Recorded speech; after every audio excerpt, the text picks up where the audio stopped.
বিশ্বকাপ বাছাই পর্বের ম্যাচে আর্জেন্টিনার কাছে বড় হারের কারণে চাকরি হারাবেন দরিবাল জুনিয়র। বিষয়টি এরকম নিশ্চিতই ছিল। এবার এলো আনুষ্ঠানিক ঘোষণা। এ কোচকে বরখাস্ত করেছে ব্রাজিল ফুটবল কনফেডারেশন। এক বিবৃতিতে সংস্থাটি বিষয়টি নিশ্চিত করেছে। বিবৃতিতে সিবিএস বলেছে, দরিবাল জুনিয়র আর ব্রাজিল জাতীয় ফুটবল দলের কোচের দায়িত্বে নেই। ব্রাজিলিয়ান ফুটবল কনফেডারেশনের পক্ষ থেকে তাকে ধন্যবাদ জানানো হচ্ছে।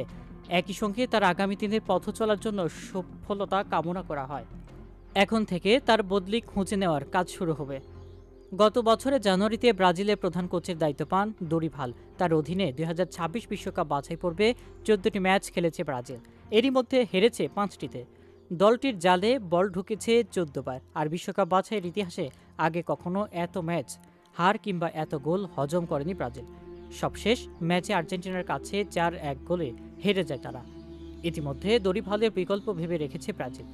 কার্লো আনচেলভিত্তিকে জাতীয় দলের কোচ হিসেবে চাচ্ছে তারা। এই ইতালিয়ান কোচকে না পেলে প্ল্যান বিতে হোর্হে জেসুসকে রেখেছে ব্রাজিল ফুটবলের সর্বোচ্চ নিয়ন্ত্রক সংস্থা।